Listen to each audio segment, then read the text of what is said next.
방금 전 리플 CEO 브래드 갈링하우스가 가상자산 매체 인터뷰에서 XRP가 이더리움 시가총액을 따라잡을 것이다라고 말을 했습니다.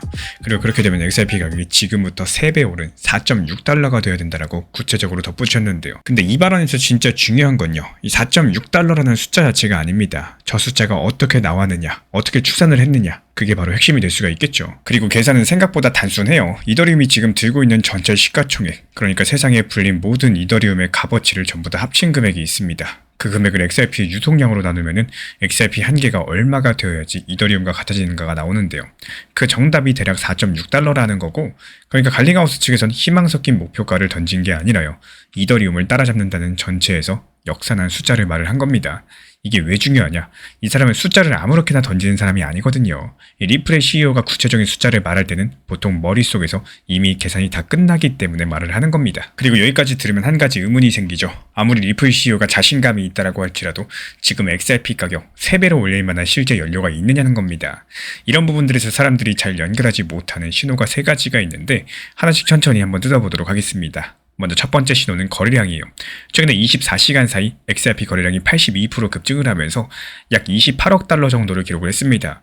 보통 가격이 크게 움직이지 않는데 거래량만 이렇게 튄다. 그럼 그거는 개인분들께서 사고 판 흔적이 아닐 가능성이 높겠고, 지금까지 공개된 자료만 보시면 이 거래량 증가 자체가 큰 손들이 조용히 물량을 모으고 있다는 신호로서 해석되는 경우가 많겠습니다. 물론 이게 단기 트레이더들의 단기 매매일 수도 있어요. 하지만 여기서 확실한 건요, 가격이 잠잠한데 거래량이 혼자 튄다라는 거는 이 평범한 장세에서는 잘 나오지 않는 그림이라는 거죠. 그리고 두 번째 신호는 리플 프라임이라는 사업입니다. 이름이 조금 생소하실 텐데 쉽게 말씀드리자면은 은행들을 상대로 하는 금융 서비스인데요. 은행도 자기들끼리 돈을 빌리고 주고받는 게 필요한데요. 그 일을 리플이 대신해주는 서비스다, 이렇게 보시면 되겠습니다. 그렇다면 여기서 중요한 거는 이 서비스가 돌아갈 때마다 XRP 네트워크가 사용이 된다는 거고, 즉 은행 측에서 리플 서비스를 많이 쓰면 쓸수록 XRP의 실제 수요가 늘어날 수밖에 없다는 거. 이건 가격 기대감이 아니라 실질적인 수요 증가인 거고, 갈링하우스 본인도 리플의 모든 제품이 XRP랑 리플 레저의 쓰임새를 키우는 방향으로 맞춰져 있다, 이렇게 직접 말을 했습니다. 그리고 세 번째 신호가 가장 놀라운데요. 리플이 2025년 한 해 동안 기업 인수에 약 30억 달러, 우리 돈으로 4조 원이 넘는 돈을 사용을 했습니다. 이 돈은 그냥 사라진 돈이 아니에요. 인수한 회사들은 대부분 결제나 금융 인프라 쪽이고요. 인수 효과가 실제 매출로 돌아오기 전까지는 보통 시간이 걸립니다. 이 갈링하우스 측에서는요, 그 시점을 2026년 1분기로 보고 있다라고 말을 했고, 그러니까 리플은 이미 2025년 실탄을 전부 다 쏴놓고요, 지금은 결과가 장전되기를 기다리는 단계라는 거죠. 이게 왜 소름이 돋느냐? 그 시점이 지금 우리가 이야기하는 이 시장 일정과도 맞물리기 때문이겠습니다. 그리고 여기서 네 번째 퍼즐 조각이 등장을 합니다. 바로 클래리티 법안, 미국의 가상자산 시장 구조 법안인데요. 이 법안이 코인이 증권이냐 상품이냐, 누가 규제하느냐 명확히 정리하는 법인데, 지금까지 XRP를 포함한 가상자산 업계는 이 규칙이 불분명하다 보니까 기관 자금이 본격적으로 들어오지 못하는 상태였습니다. 갈링하우스 측에서 이 법안이 4월 안에 통과될 확률을 80%에서 90% 예상한다라고 밝혔고, 그러면 이 4개의 퍼즐이 한 장면으로 보여지겠죠. 거래량이 먼저 움직이고 있고요. 리플 프라임이 은행 수요를 끌어당기고 있고요. 2025년 투자한 30억 달러가 2026년 1분기부터 실적으로 돌아오고요. 바로 그 시점 그 근처에서 규제 명확성을 주는 법안이 통과될 가능성이 올라가 있습니다. 이 네 가지가 우연히 같은 시기에 겹쳤다? 이렇게 보기는 어렵겠죠. 오히려 리플 랩스 측에서 자기 일정을 이 시점에 맞춰가지고 준비해왔다, 이렇게 해석하는 게 더 자연스럽겠습니다. 그래서 앞으로의 흐름을 한 가지로 정리드려 보자면요, 여러 가지 시나리오를 늘어놓기보다는 지금 근거가 가장 많이 쌓여있는 하나에만 집중을 하겠습니다. 가장 가능성이 높은 흐름은 이래요. 지금의 조용한 횡보 구간은 매도세가 강해서가 아니라 큰 자금이 움직일 수 있는 제도적 조건이 아직 완성되지 않아서 눌려있는 상태다, 이렇게 볼 수 있겠고, 그 조건 중에 하나가 법안 통과고요. 또 다른 하나가 리플의 실적 가시화입니다.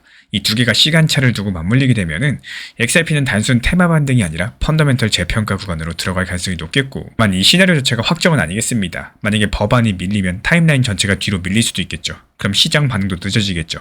그래서 지금 우리가 확실하게 말할 수 있는 거는 재료는 준비되어 있는 상황이고 남은 거는 방어세 타이밍이다, 이렇게 봐주시면 되겠습니다. 그래서 오늘 반드시 기억해 주셔야 되는 건 세 가지입니다. 갈링하우스의 4.6달러는 희망가가 아니라 이더리움 기준 역산값이고요. 리플은 이미 2025년 30억 달러짜리 실탄을 장전해 놓은 상태고요. 그 결과가 나타나는 타이밍이 클래리티 법안 일정과 묘하게 겹쳐 있습니다. 그렇다면 질문은 하나로 좁혀지겠죠. 만약에 이 법안이 4월이 아니라 그 이후로 밀리게 된다면 리플의 이런 큰 그림은 무너지는 건지, 아니면 오히려 더 큰 에너지를 모으는 건지, 그 정답은 다음 영상에서 이어서 풀어드려 보도록 하겠습니다. 저는 우리 구독자분들께서 제 채널을 오래 보셨다면 시장을 너무 긍정 방향으로만 혹은 부정의 방향으로만 이 한 가지 방향으로만 보시지 않았으면 좋겠습니다.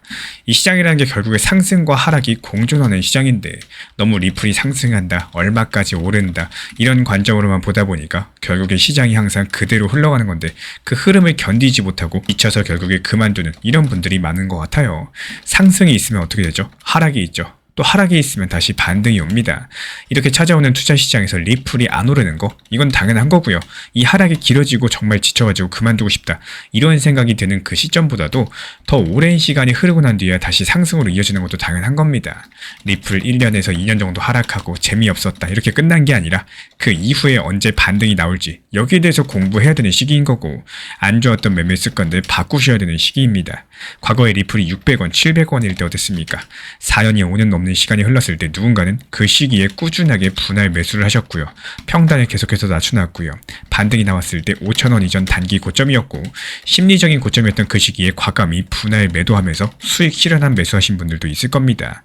그렇다면 지금 이런 시장에서 나라면 어떻게 대응을 할까? 이런 생각을 한번 해보시고 1년, 2년 뒤 이 시장을 위해서 내가 지금 무엇을 해야 될지 생각해보는 시간을 가지시는 게 건강한 시장을 보는 자세다. 이렇게 생각을 합니다. 요즘 시장 상황을 살펴보면요. 단순하게 가만히 그냥 보유만 하고 있는다고 해서 수익이 나오는 시장은 아닙니다. 현실적으로 봤을 때 대부분의 수익을 잘 보시는 분들 같은 경우는 이 투트랙 전략을 활용을 하고 계시는데요. 쉽게 한번 생각을 해보시면은 메인 비중에 대해서는 중장기적인 관점에 대해서 이 중요한 핵심 내용들 그리고 중장기적인 타점에 대해서 안내를 도움드리고 있고요. 또 일부 비중에 대해서는 내 매수 단가에 발목을 잡히는 게 아니라 적당한 단기 고점과 단기 저점을 활용해가지고 사고 팔고를 활용을 하는 겁니다. 이전에 리플 시장이 좋을 때 4,850원이라는 단기 고점에서 분할적인 익절이 가능했던 이유도요. 정보방에서 심리적인 고점이었던 상황들, 즉 모든 차트 패턴들이 맞아 떨어졌기 때문에 지금은 단기 고점이다라는 판단하에서 매도 타점을 말씀을 드렸었습니다. 그리고 최근에 리플이 오히려 폭락을 했었죠. 이렇다고 해가지고 가만히 손 놓고 그냥 지켜만 보고 있는 게 아니라요. 오히려 최근에 1830원까지 하락했을 때 리플 단기 저점에서 여기서는 추가적으로 하락이 힘들다. 그래서 여기는 매수 타점이 될 것이다. 이 추가 매수를 통해서 단기적인 수익을 보는 게 정말로 중요합니다. 이 기회라는 게 한두 번 오는 게 아니기 때문에 있을 때 잡아야지 그게 기회가 되는 거고 못 잡으면은 기회가 되지 않겠죠. 그리고 나서 어땠습니까? 또 귀신같이 반등을 줬었죠. 이 저점 찍고 반등할 때 또 지켜만 보시는 게 아니라 여기서 또 대응이라는 것들을 해주셔야 됩니다. 단기 고점권 2250원 정도가 될 것이다. 미리 예상해가지고 적당한 고점에서 분할 매도를 통해서 결국에 메인 비중은 중장기적으로 보면서도 이 높았던 메인 중에 평단은 낮췄고요. 오히려 비중과 수량을 늘려나갈 수 있는 투트랙 전략을 활용할 수 있는 방법이자 노하우입니다. 그렇게 2250원 라인에서 분할 매도를 했으면은 다시 한번 바닥 구간이라고 할 수 있는 단기 저점, 다점 1900원 라인에 대해서 리플 정보방에서 다시 한번 안내를 드렸던 이유도요. 결국에 높을 때 팔았으면은 낮을 때 사가지고 효율적인 시장을 대응을 해야 되기 때문입니다. 말 그대로 중장기 비중은 그냥 계속 가져가시면 되는 거고요. 다만 이거를 단순하게 지켜만 볼 수가 없기 때문에 이 투트랙 전략을 사용해가지고 단타 비중에 대해서 저점에 매수해서 단기 고점에 매도하고 여기서 날 수익에 대해서 절반 정도는 중장기 포트폴리오로 옮기고요. 또 나머지 절반 수익에 대해서는 내가 개인적으로 활용을 하거나 아니면 추가적인 단기 포트폴리오에다가 추가적인 입금을 통해 가지고 수익금으로서 또 굴려갈 수도 있겠죠. 결국에 이 리플 XRP라는 코인이요. 단순하게 좋아하는 거 그리고 리플을 잘 활용하는 거 이 두 가지는 천지 차이 별개일 수밖에 없습니다.